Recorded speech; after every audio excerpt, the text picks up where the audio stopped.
Welcome, welcome, welcome to the Misfit Toys. We were just listening to Sylvia Copeland, who is the mama chanteuse of our wonderful, wonderful guest today, Miss Maija DiGiorgio. Oh, thank you. Excited. Oh my God. The world, we know you're watching. We know we can't see you, but we can feel you. Jazz hands, snaps, get up. It's the hour of power, baby. The hour of power. We have the most talented Maija DiGiorgio, NBC, HBO. Catch her new special out now on the Dry Bar Comedy app. If you don't know, now you know. We're going to be dropping these links into the chat.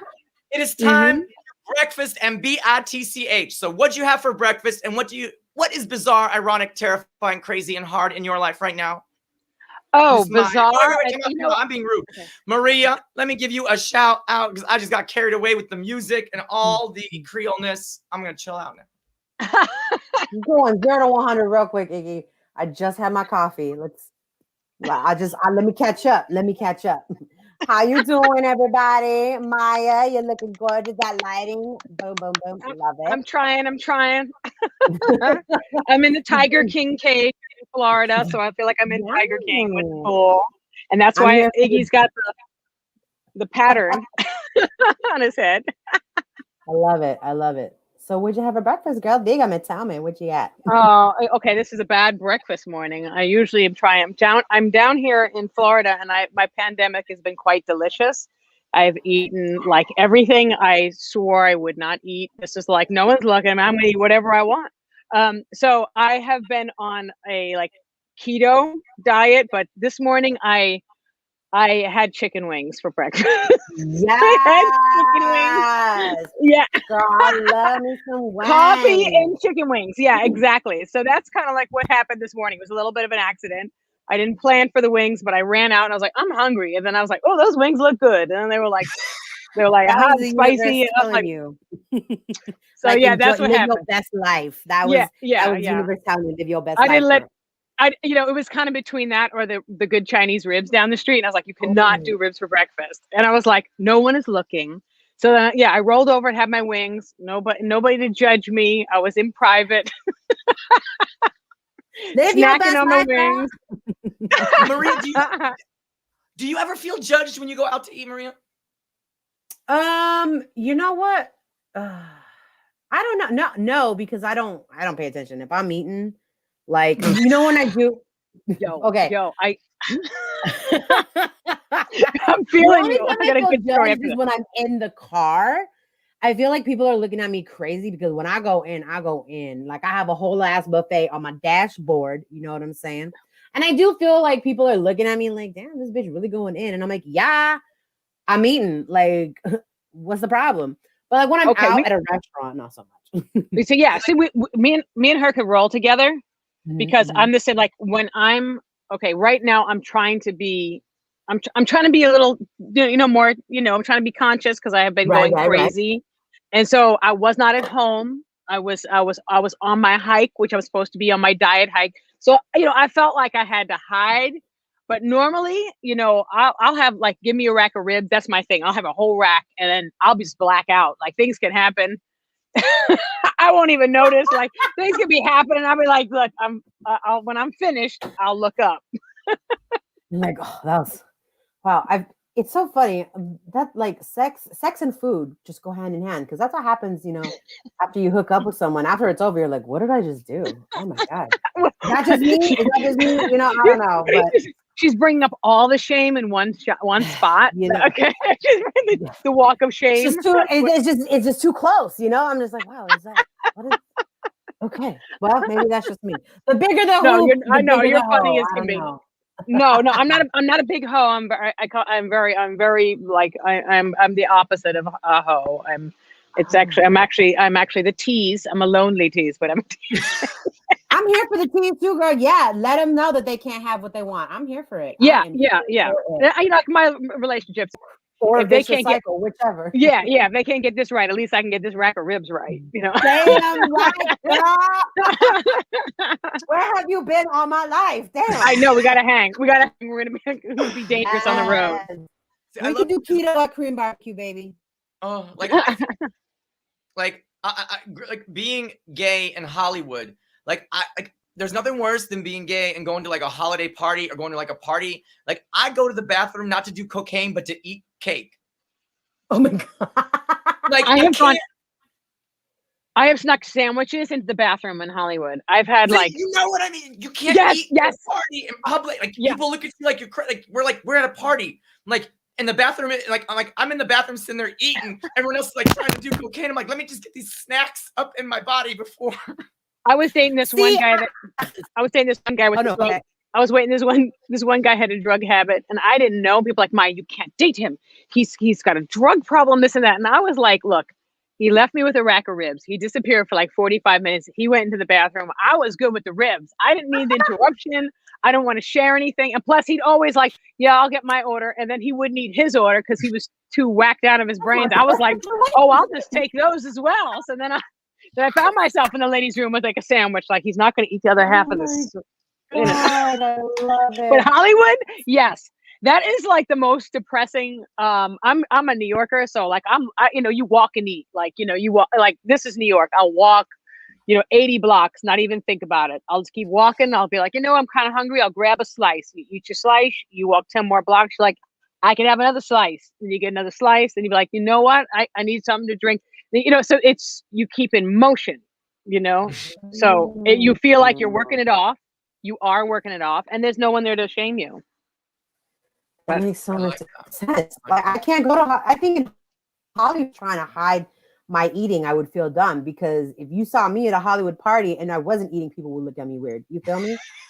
They're like, "Who are you trying to fool, bitch? Go get that sandwich on the table. We're not gonna eat it." And I'm gonna be like, "Bet, thank you, thank you for calling the elephant in the room the elephant so she can eat in peace." You stupid! I'd be hanging with you, and they'd be like, "Where the two of them sneak off to?"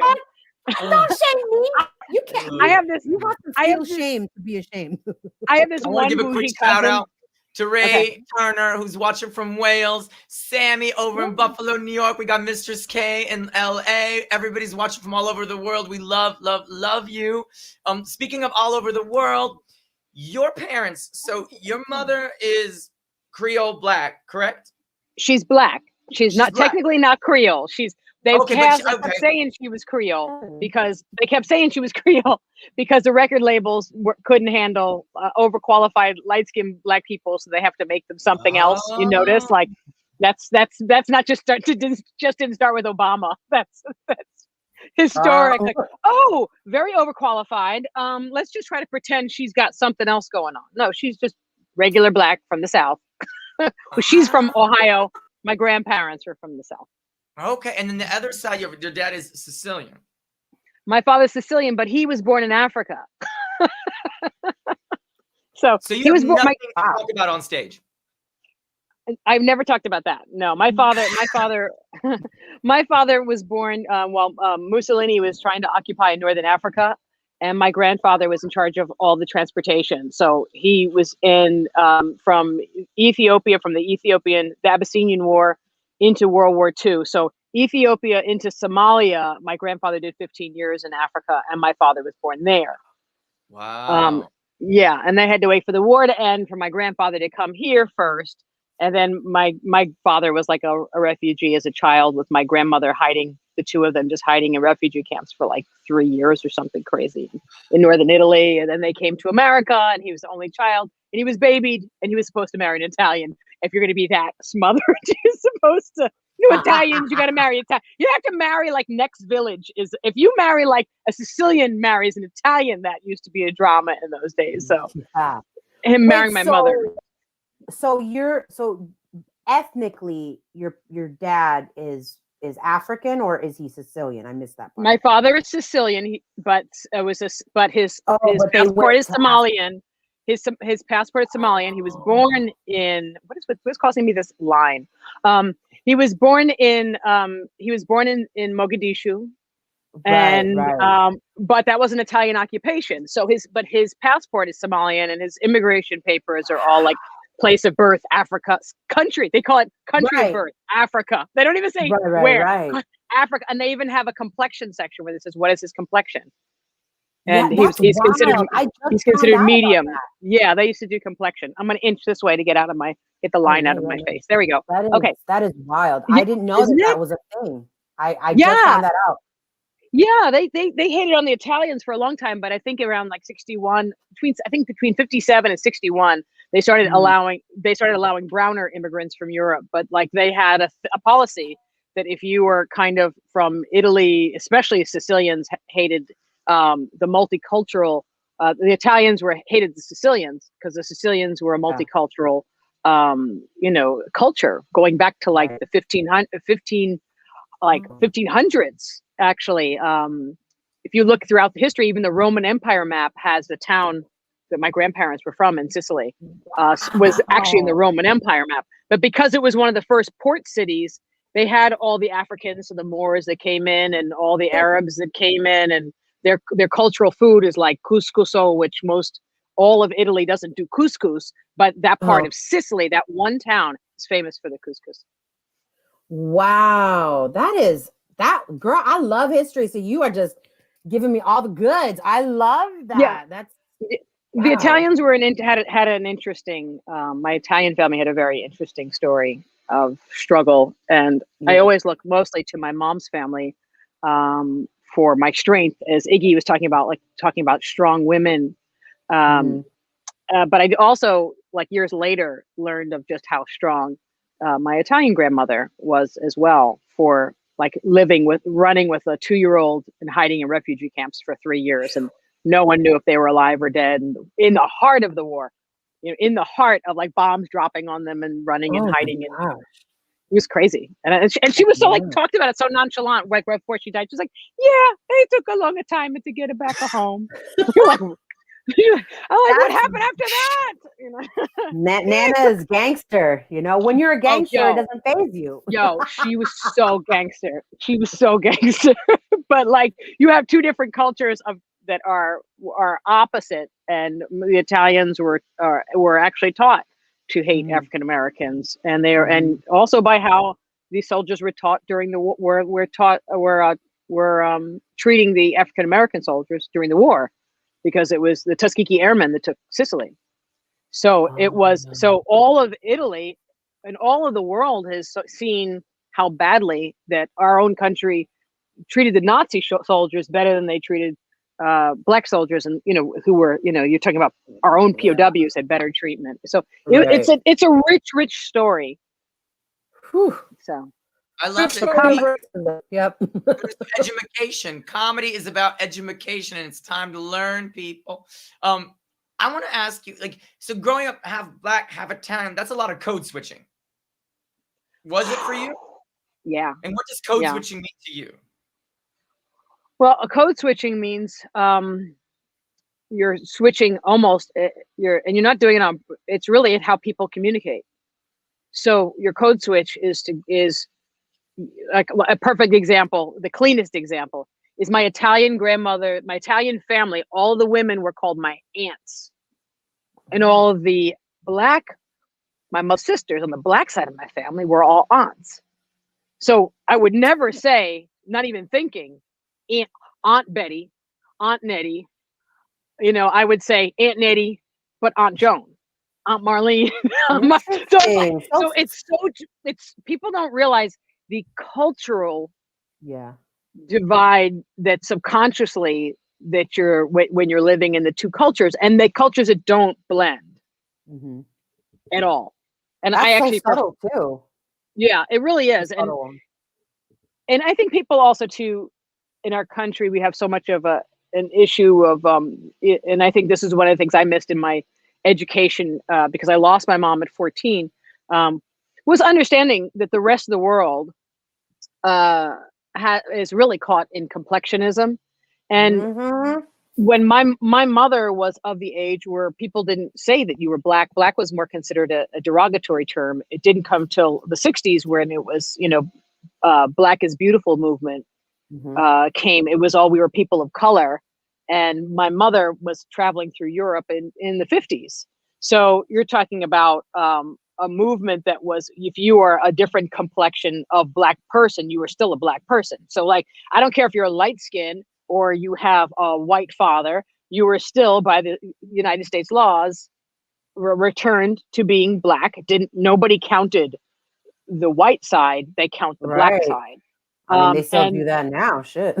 yeah, but people don't even think, like in my mother's lifetime, she wasn't able to go into the South and drink from, she was following the Green Book. That was, the Green Book is for real. And that's what her life into, yet she would go to Europe and be accepted all through Europe to play, Right. to perform. But it's very much an American problem. And I find that for me, it was hard going out into the comedy world as a black comedian, but I always worked in black show business as a kid. My mom had me working and singing and tapping, and we always grew up in a black show business environment because that was very, very divided back then, the color line in show business. And then I got into comedy, but then I did like a deaf comedy jam, and then it was like this craze of hip hop comedy that you had to be as ghetto as possible to prove your blackness. And it was like, I was like, how? Is that where Famika came from? No, Famika came from. Is that where Famika came from? Oh, okay, so you've done your homework. Okay, so Famika, what's up? How you doing? You won't believe where I got Famika from. Okay, Famika was my Italian friend at boarding school in Greenwich, Connecticut, who wanted to be Puerto Rican. And nobody wanted to be black, but everyone kept saying, you're really Italian. And she started telling everybody she was Puerto Rican. And then she learned street Spanish. And she would always wear her the big name plates of the guys she would date across her chest. And she was like, what's up? How you doing? Everything? What's up? What's going on? But she was really an Italian girl. And so, but she hung out with all the black girls. But the funniest thing is all the black girls that I know and my family are like, we don't talk, we don't yo-yo. We don't no, darling. They're literally all, I got AKAs in my family. Now everybody knows the Alpha Kappa Alpha now. So thank the new vice president who was AKA.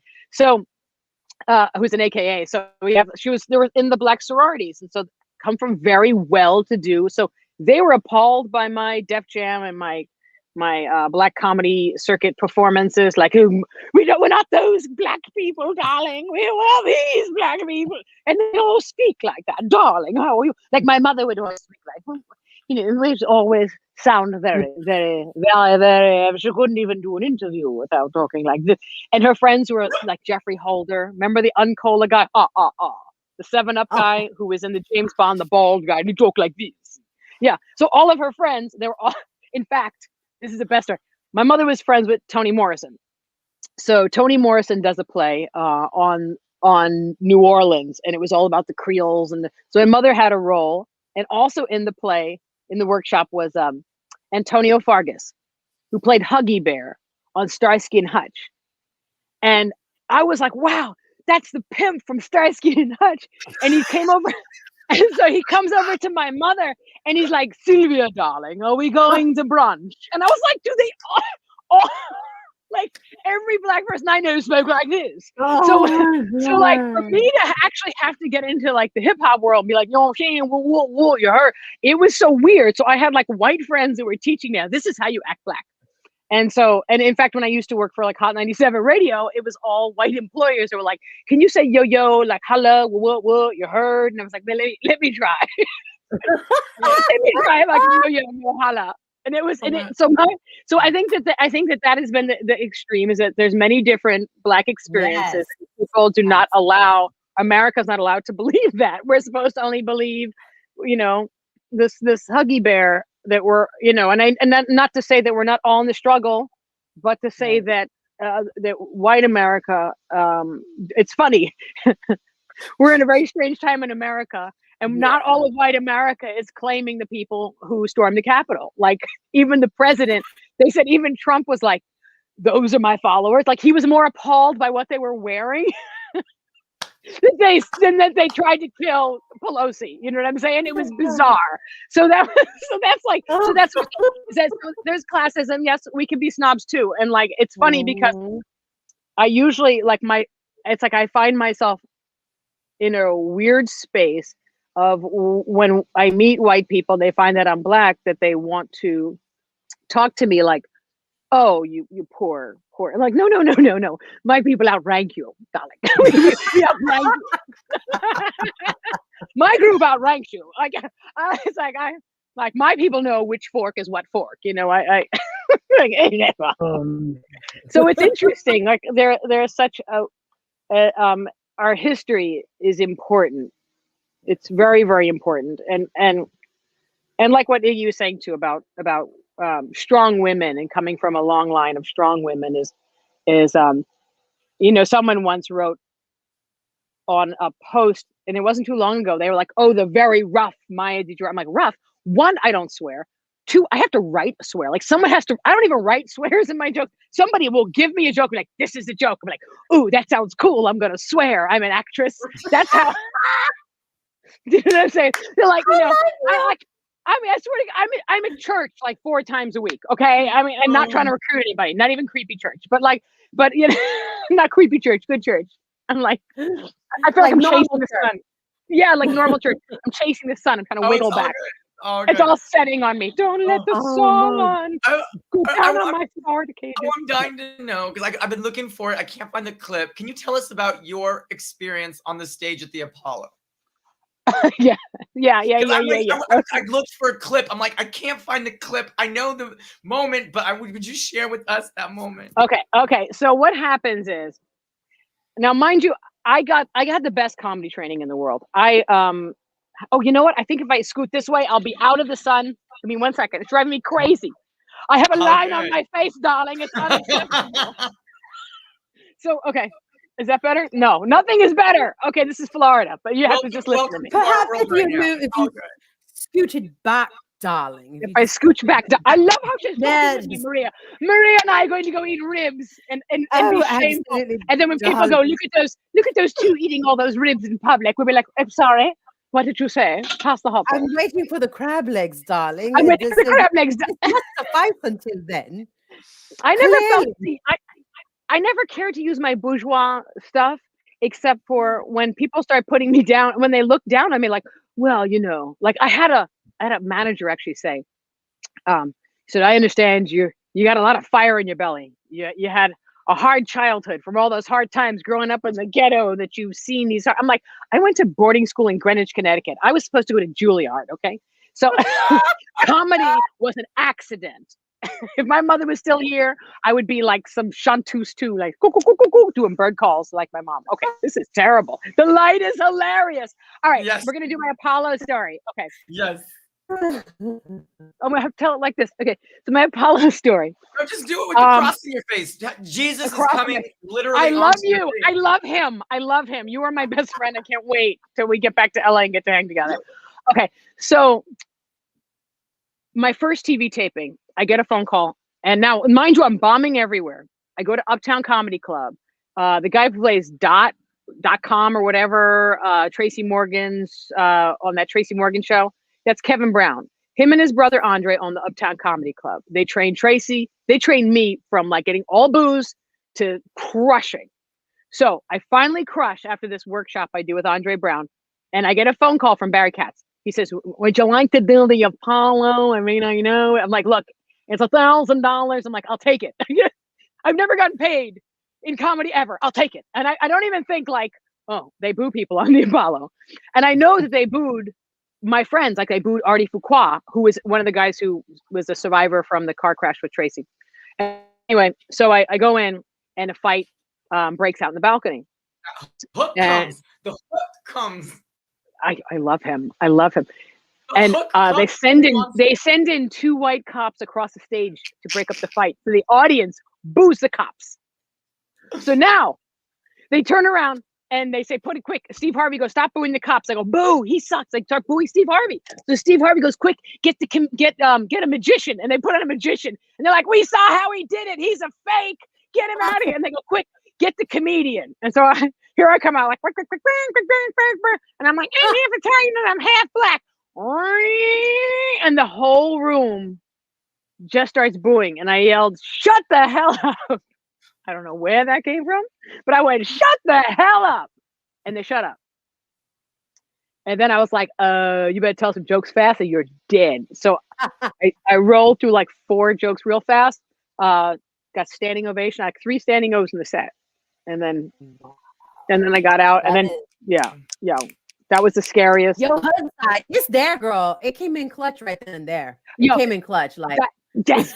You know how to. You're speaking my language now. You guys wow, you guys really understand me. It's like, okay, this is an overdrive that I didn't know that I had, that my mother had, and that's the Black woman side. That when it comes time, when it's clutch time, you're not going down, and that is not an Italian thing. That is strong Black woman. You know, I remember one time I was fighting with these roommates, and these guys they were running some BS on me, and I don't know what happened, but I jumped up. I was like, I put them both in check, and they both were like, "Oh, well, I guess that settles that." Like, that was the end of it. Yeah, that's the ancestors coming through, girl. That's the ancestors coming through. Once I had a hot dog, and he wouldn't stop pushing the ball at my feet, and it was way too early in the morning, and I'm like, "Don't push the ball." I'm sitting on the toilet to go to. Normally we don't discuss these kinds of things, darling. We don't do toilet humor. But the story is way. So the dog starts pushing, and I'm like, listen. I'm like, stop, and he would not stop. After the 4th time, I literally snatched him by his little butt and gave him a little pop on it. I did a pop, and he got a little pop, and he was like, he looked at me like, wow, you like, that was the end of it. It was like you got the skills. Yeah, pow. End of that. No pushing the ball in the bathroom. You know, that was the end. And so I'm surprised it comes out. It comes out, and it's when it's necessary, darling. It's the last resort, darling.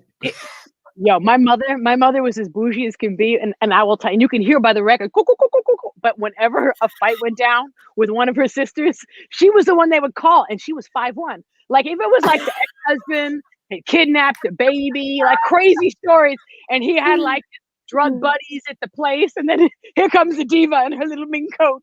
My mother would literally roll up and be like, pull out. I heard this story. She pulled out diaper pins, like, the old-fashioned diaper pins. She's like, yeah, somebody mess with us, we start sticking them. Like, my mother would chase her brother down the block in high heels, catch him. He was like a track star, and whoop his ass. Oh my mother would brawl, and she was 5'1", and that's the beauty of being a Black woman, because like you be like, pow, pow, pow, pow, pow. You go, then you do this, then your shoulder shimmy out. You like, yes, just fearless. See what fearless. Yeah, see what you made me do, darling. This is not what that's end. And but I'm also realizing the punishment that goes on in the comedy circuit for being a woman with knowledge and being fearless. And I think that's a lot of, as I'm reflecting back this last few weeks, especially because I'm working on a film project, and it's making me reflect back to that time.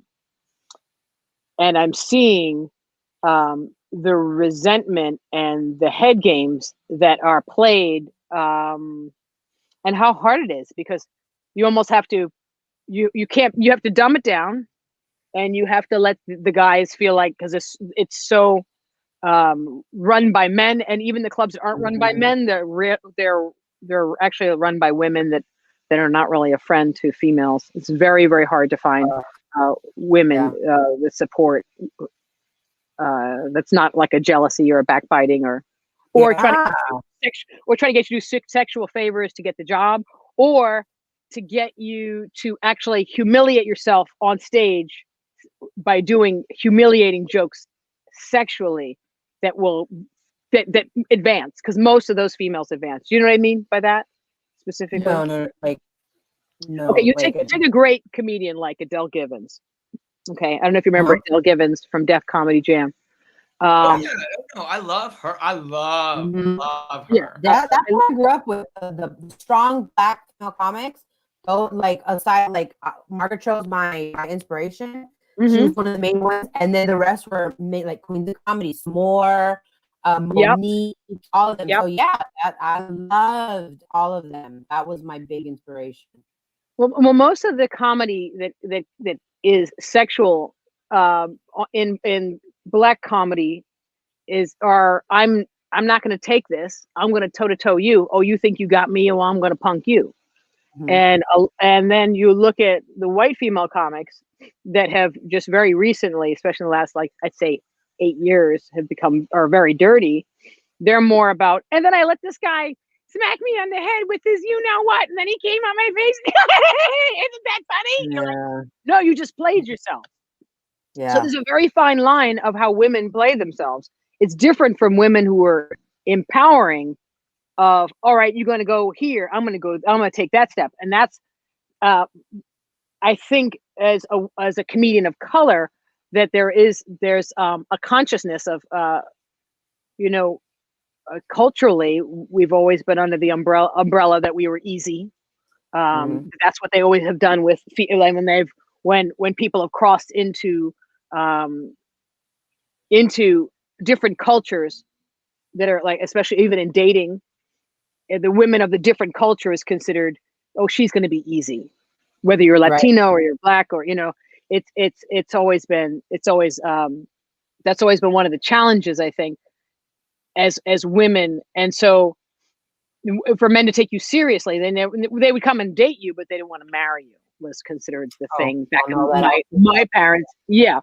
And so what piece of advice, because we have a lot of women in the studio watching, and comedians in general, but specifically women who are trying to make it in this industry, if you were to go back to, some of your earlier milestones in comedy, which I'd love for you to tell us a little bit about those major milestones in your comedy career, what would you tell yourself back when you were starting? Or what would you tell, if a young Maija was starting today, what would you tell her to if she wants to reach the success that you're at?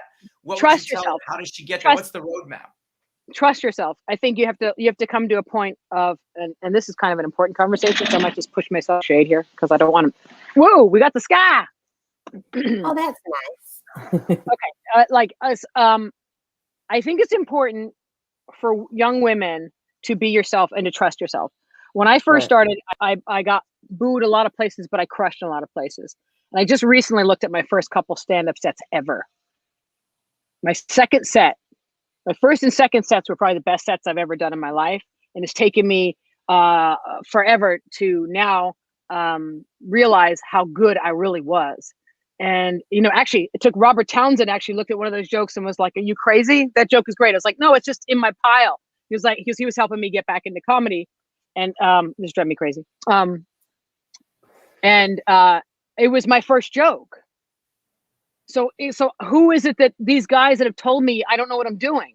It's guys that would steal my material. Metaphorical is it? That when you're telling the story, the shadow's right across your eyes. And but that's so metaphorical that, like, hey, see yourself, trust yourself, that shadow across your face, you're putting the blinds on and you can't see. But if you just I love him. It's so deep.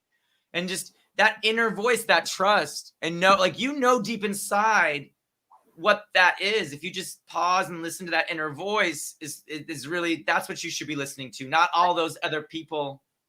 Yeah, I think the hardest part, because I'm literally cutting a film about this now. I filmed over 600 hours of footage of in my comedy career and of other comedians starting their career. And as I'm looking back at all of this raw footage, and nobody was filming it all back then, so people are calling me now for footage. I'm realizing that only I can answer my questions. And if I wish I was a little bit more patient, because I wouldn't have been so, and not so naive to listen to people, if I'd been a little bit more patient, and to not try to compromise myself, because even now I'm fighting the compromise of who I portray myself to be, in which I thought was just a stand-up routine. I was just trying to get funny. I wasn't thinking that this 5 minutes would be the perspective of what the world has of me.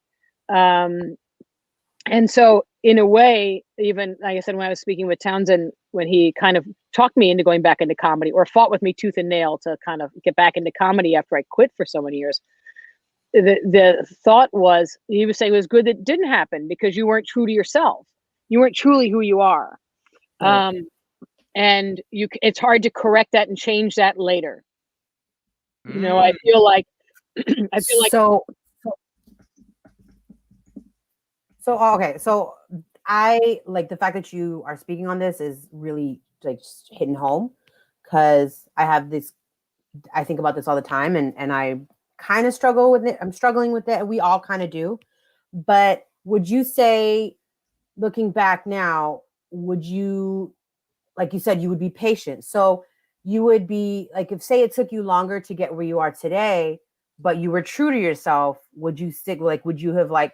Would you choose not to compromise as much? Would you have chosen to like, yeah, maybe I'm missing out on certain, I might miss out on certain opportunities that would give me a wider audience, like make me more palatable to a wider audience. I mean, or do you think like, would you change anything? Because I feel like I struggle with that about the compromise and like staying true to myself, because I've had people already kind of like try and tell me certain things to make me more palatable, or to, for lack of a better term, I'm not trying to make it about that, but like whitewashing kind of thing.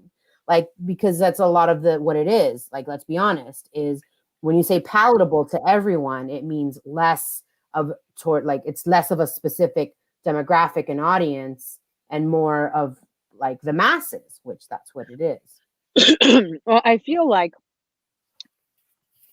in my own journey, like a lot of things happened to me because I had too much integrity.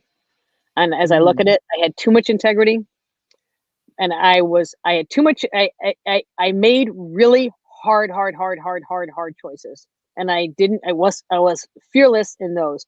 I didn't have, and I still think I didn't understand that I didn't believe that there was a problem of being a woman in it, and I didn't really see that I would be also having issues from white people accepting me as a mixed race person and Black, and they wanted to redefine me into something else.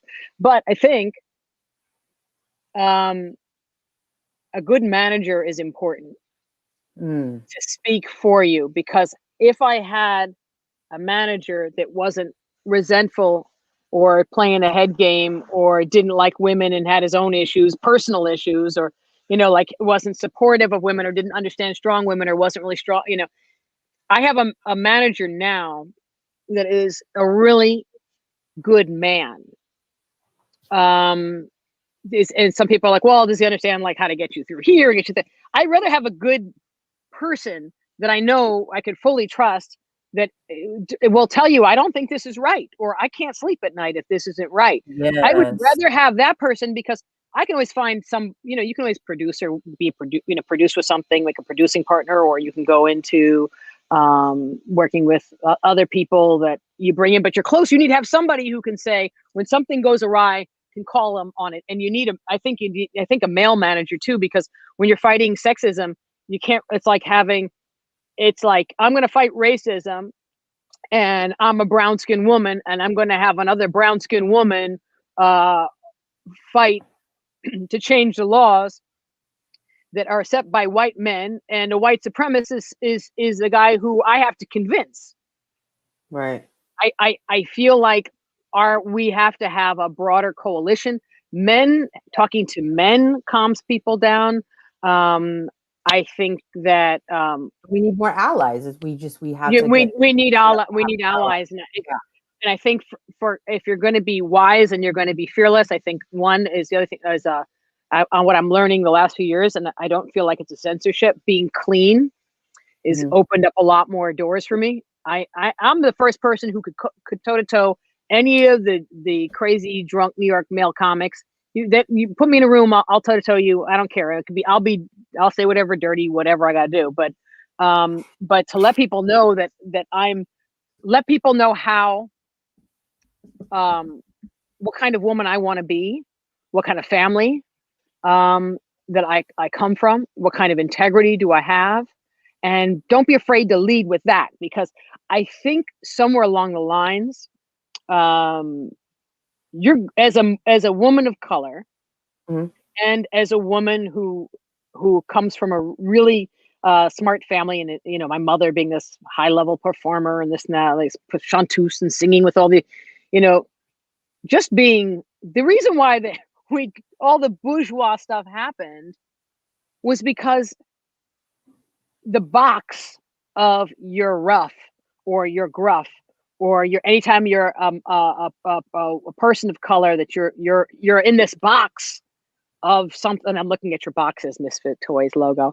You're in this box of yes, you're automatically broken the way you are. So that's the reason why groups like the Jack and Jill started, where like the after school programs where they would teach Black children after school addiction and art and etiquette and all these things. So these and it created a problem within the community of, oh, you think you're better than, or you're trying to disassociate. In the same way, there has got to be we're trapped on every end. Yeah. So the only way to break through the trap is to shine. It's the only thing. It's like it's light, it's love, it's art, it's soul. It melts it. But every other solution that I've looked for has not been able to handle it. Arguing it, debating it, negotiating it. You're negotiating. If you're negotiating something that's built on racism, and then you're putting yourself in a position that doesn't.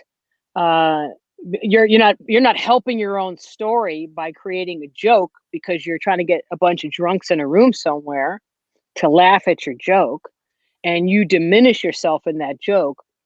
Those can be used against you in the court of law. And I've actually had my jokes used against me in a court of law to say that I deserve to be treated like a hoe because I said a joke on a stage. I have depositions proving it. Okay, so this is how far it doesn't stop. So if the only way I find that allow me that gets me past the guys that I know that hate me, guys that I know that are jealous, guys that have spent decades trying to stop me specifically, like me, like what I don't have anything. What I don't get it. You know, you think like I'm just trying to tell my jokes. Why are you focused on me?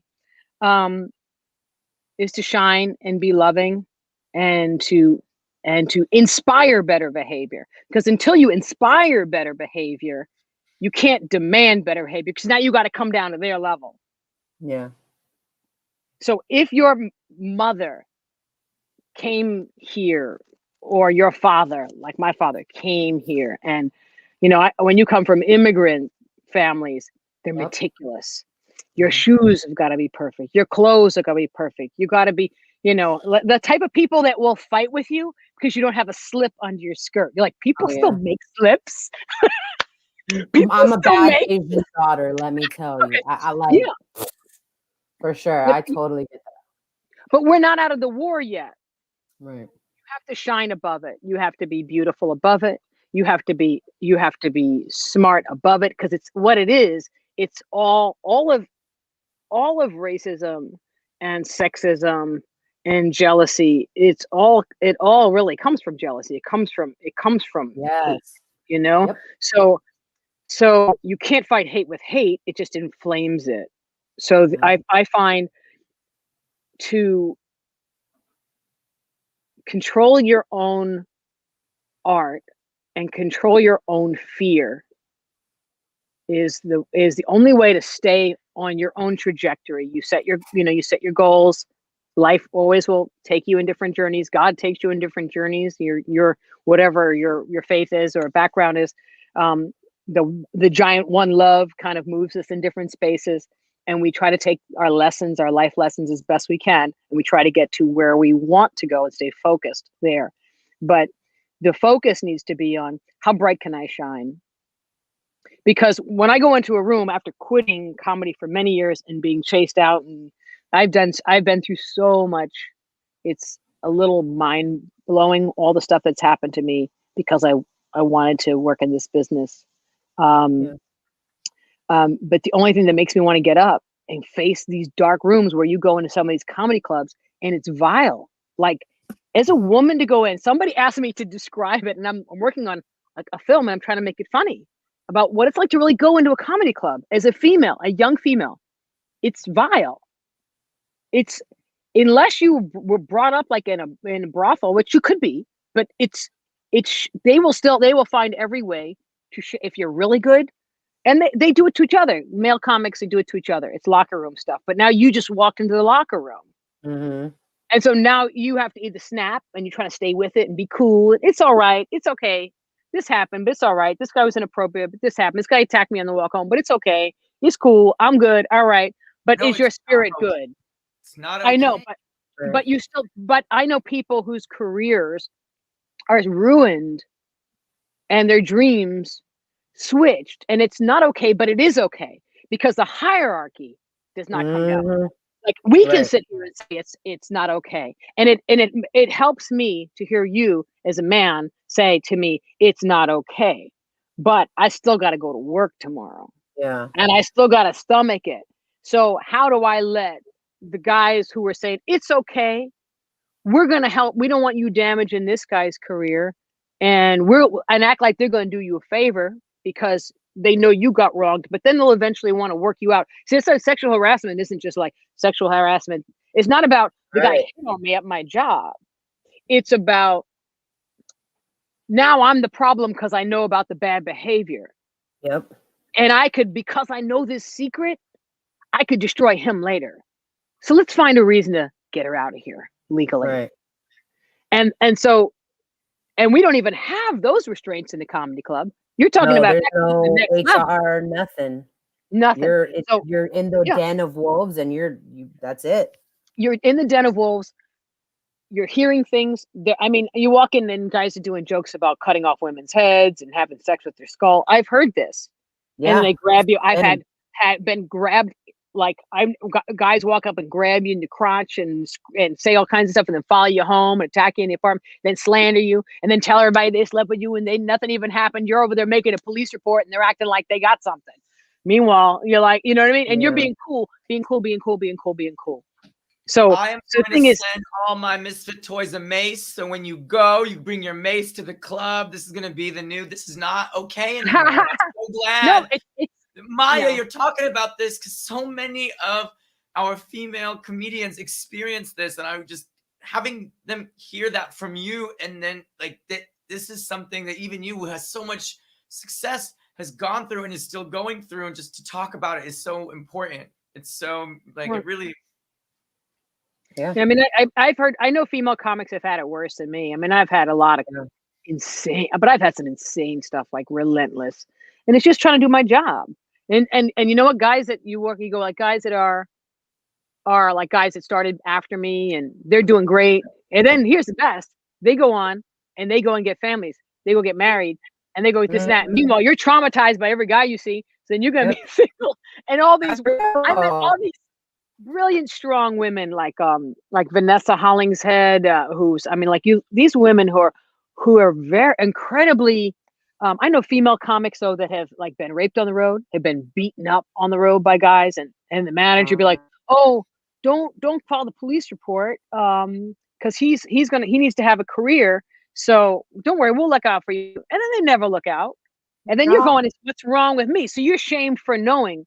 You don't even get, so how do you then maintain funny? How do you then maintain creative?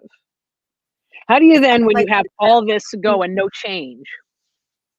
That boys club is real. And the fact that women still buy into this, like so many times I've seen at the club where women are surrounded by men and she thinks that she's cool, that she's in the club, but they're just trying to get at her. And then she acts catty towards me because I come in and I'm friendly to everybody unless you give me a reason. And I have no problem fighting a dude. I don't care. and I'm like, yo, instead of trying to like, whatever your insecurities are, homegirl, like take your daddy issues and put it aside for a minute and make a connection with a sister, because you have no idea that like how much that might save not just you, but that girl. Like if we banded together at a club, because how many times do we go? There's 3 of us at the club and all 3 of us are in a little clique of guys. But do we feel safe? Are you really trusting any of those guys to watch out for you the way we 3 would watch out for each other if we banded together type of thing? You know what I'm saying? So I always put it out there that when you see me at a club, come hang out with me. I'm not going to be catty. You know what I'm saying? Yeah, I'm the same kind of person. Like I've never been one of those people that's like a catty person or, um, but it's also hard because like it's the hardest part is a lot of females, um, I don't know. I just feel like a lot of women are more concerned about male attention than being funny. Yeah, absolutely. And that's So why I I don't say, want to and hang out I with have them. daddy issues too. You I know what I'm don't want, saying? But like, yeah, yeah, no, because that's what it's like a lot of female comics. To be honest with you, like I don't have a lot in common. I have a lot in common with really funny comedians.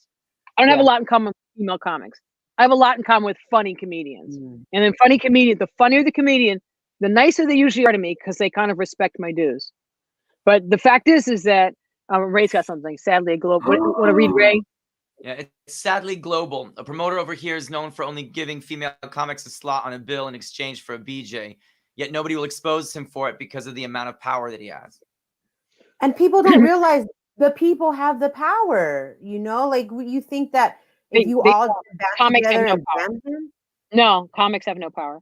And the other thing is that the only thing that has power is fame. And so the problem is, look, what he just said is that's very common. I know. yeah, And it was so funny. This is how funny. This is how out of it I am. I didn't even know this was going on. Like when I first got into the circuit, I was so busy just trying to I just was so focused on trying to get funny enough to do like my Def Jams, my Apollos and stuff. I didn't even know that there was a whole bunch of female comics who were brilliant, who had to do that to get into the clubs up until like a couple years ago. Like I'm like, you did what? Like I like that is for real. And I know male comics, and I heard them even on like Rogan, male comics going on Rogan and saying stuff like, "Oh yeah, I made this girl give me so many BJs, and in fact, I ruined her career. Isn't that great? I broke her." And he was like laughing and joking, and you're going, you broke someone's career, and you're joking about it, and they're playing it like that should have been the cut that they removed. They should have been like, yeah. "Oh, let's not use this clip. Let's cover my buddy up." But no, this is the culture. So, and then on top of it, some of the best comedians, like if you listen to the jokes, you know who told me this? Paul Mooney. He said to me, I remember I was in my downtime and I was like so upset. He goes, "Don't you go in there and let them cry. Let them see you cry. Don't let them white boys see you cry. They're treacherous." He's so funny. And he was like, "Them white boys are treacherous. Look at how they treat their women in their movies. They're always cutting them up and shoving them in a trunk and stabbing them and beating them up." He goes, he told me they used to make Sandra Bernhard cry. He goes, at the store, they used to make her cry. And that's all they wanted to do. He's like, "No matter what you do not let them see you cry. They're trying to break you." Because that's what happens. Once this is now is going to get deep. Once people believe, this is the game here. This is the game. And this is the game that, thank God, like I said, when I met Robert Townsend, he said something and it clicked. He's like, these people, he goes, "Don't you believe God has a factor?" And I was like, "Oh God, I forgot about God." I was making other people my God. I was making these people, and sometimes you can't see the answer. But what they do is they chip away at your self-esteem. They chip away at your sensibility. My uncle was a very famous tap choreographer. He taught the Hines brothers. He won Tony Awards. And he said to me that, "Maija, the way they control you in this business is to make you think you're crazy. So if people make you second guess yourself, not even just about your jokes, but about the way you do things, or maybe I am being hard on everybody. They do this to women. You're just being hard on everybody. You're just being mean. You're just being abusive. You're just being controlling. Am I? It's gaslighting." Right. I went through that forever. Why am I so much trouble? Why am I more trouble than the guy who's coked up, wrecking the joint, and then worried about me? You're like, what? What I do? So those are real. Those are things that are for real. But it's a gaslight, and you got to know what it is. And so, but don't give them the slack. When you write your material as a woman, just write for funny. Watch funny. Try to be funny. Like there's a difference of trying to make a point and trying to be funny. And I see all young comedians do this. Richard Pryor already mastered the joke before he wrote his deep stuff. He didn't start out like, "Yeah, I was, my mother was a whore and I was raped, blah, blah, blah, blah, blah. Oh, I don't know where the punchline is." Like he was kind of mastered punch, set up punch, snap, storytelling, characters. These are layers. It's like going through, an obstacle course. You train to run, you train to swim, you train to climb, you have to train all those things to become a prior. You don't just get up and I'm going to tell you my most vile, embarrassing moment that no one should know, and that's a joke. You're like, that's like, Right. voila. You're like, oh, the audience is worried about you. You're traumatized people, man. It's like, maybe you should have kept that to yourself. But they do this day one, and that's such a disrespect to the art. It's such a disrespect to the great craftsmen of comedy to say, I'm going to be like Pryor, and I'm going to tell you my most vile thing, and it's going to be assumed to be as funny. No, it's not funny to just say something crazy. It's funny because there's a structure. There's a way you say it. There's something. I remember, this is how detailed jokes get. The most detailed writer of the group that I was around coming up in comedy was Chappelle. And Dave wrote a joke about taking mushrooms. And he was so excited because he did something so smart that he said, I look at the clock, and the clock said something like, it said like 5:25. And I said to myself, it's 5:25. And then he does whatever. And then he goes, and then I did this, I did that, I took a nap, I watched TV, I ate dinner, I went for a haircut, I ran around the corner, I came back, and it was 5:26. It was something like that. It was like, I'm paraphrasing. Yeah. But the fact was, he wrote his jokes down to the point of, the joke is written to the point of almost how Hitchcock created in a film. I got to inform the audience twice in The Men Who Knew Too Much that the cymbal crash, that was what we're waiting on, and that's going to be the gunshot. Let's play the song again. Ba-da. You have to inform the audience. That's structure. That is storytelling. There is where you hide the punch. Now here's your story. Where do I hide this? And that's an art to master that. It doesn't matter if you do it with a newspaper. You read it with a newspaper is better. You're going to be a faster writer if you get a newspaper every day and you write jokes that you're not emotionally attached to, because that will teach you the structure. Otherwise, you're doing a rant. So rants are good, but you can't, like a great acting teacher, William Alderson, who was like Sandy Meisner's protege. He used to say the technique is for when your instinct isn't working. So you get to a club and your instinct, you're panicked about the audience. You made it there late. Somebody in front of you did a joke that's like yours. There's a guy grabbing your butt behind you. You wish you should have a cocktail. Maybe you drank too much. Maybe you drank too little. You got all this stuff going on. So you're not inspired in that moment. When you're in the, like you see like Burr and he's on stage and he's doing a half an hour, and then all of a sudden, out of that half an hour, a new melody of a punchline of a story comes out, and that came out perfect. Glad I taped it. It's different. Finding the inspiration. If that doesn't work, you need your technique. And the technique is the structure of your jokes. That I'm going to go on and I'm going to introduce myself and get you on the same page as me. Not come on and shock you. I mean, it's like walking on, shaking someone's hand. You don't walk up and be like, hey, my vagina itches. Like, Right. That's what comics do. Like, yeah, no, for sure. Like, absolutely. Like, what did she just say? Like that's like imagine you met someone in the grocery store and that was the first thing you were going to say. You wouldn't do that. You would find a common ground. Are the tomatoes on sale? I thought the tomatoes were on sale. Did you not know the tomatoes were on sale? I can't believe it. Why is the tomatoes on sale? You know what this reminds me of? Every time I go to do something happens. It was my mother, my father, my sister. That's how you get in. Yeah. Common ground. And don't look to, would you really introduce yourself with the things you tell people in 7 minutes? I mean, I'm lucky I got social skills. That's the one thing, and customer service will teach you that. But it's true because it's networking. You're basically networking on stage, like how can you find something, like you said, common ground? That's what you do when you network with after the show, before the show. It's the same in customer service. So I'm trying to sell you this $300 face cream. Why are you going to buy it from me when you don't know me? You don't know anything about me. But if I tell you, well, I use this face cream and it's amazing. My friend uses my face cream. What kind of face cream do you use? Then you go into it. And we are here Because Yes. Yeah. some of them comics that just do it for shock value. I'm like, okay, well, that wasn't even funny, even with the punchline that you tried to do. So. I am so honored and impressed. Today's show was brought to you by the letter R, T, and P. That's rapport, truth to yourself, and patience, RTP. Maija, thank you for reminding us why we are doing this, how to do this, that we are not alone. You have inspired us. You have gained fans from all over the world. If you don't know who she is, go to the app Dry Bar Comedy. Watch Maija DiGiorgio. She is a talent and inspiration, a beacon of hope and light. I love you so, so much, Maria. You're This has been amazing. an hour of Oh my power. God. Seriously, thank you so much. I always like. Oh, no, I take can't. I want to hang out with you guys. You guys are like such Yes! sweethearts, and artists. Please. We're gonna get together, and once this is Yes. all over. Definitely, So- definitely. Well, and Good- anytime you have questions, just reach out. I'm happy to help and share. And No, thank oh you, my God. thank you, thank you, Thank you thank so you. much. We love everybody who's I'm tuning hold in you to that. I'm gonna hold you all to that.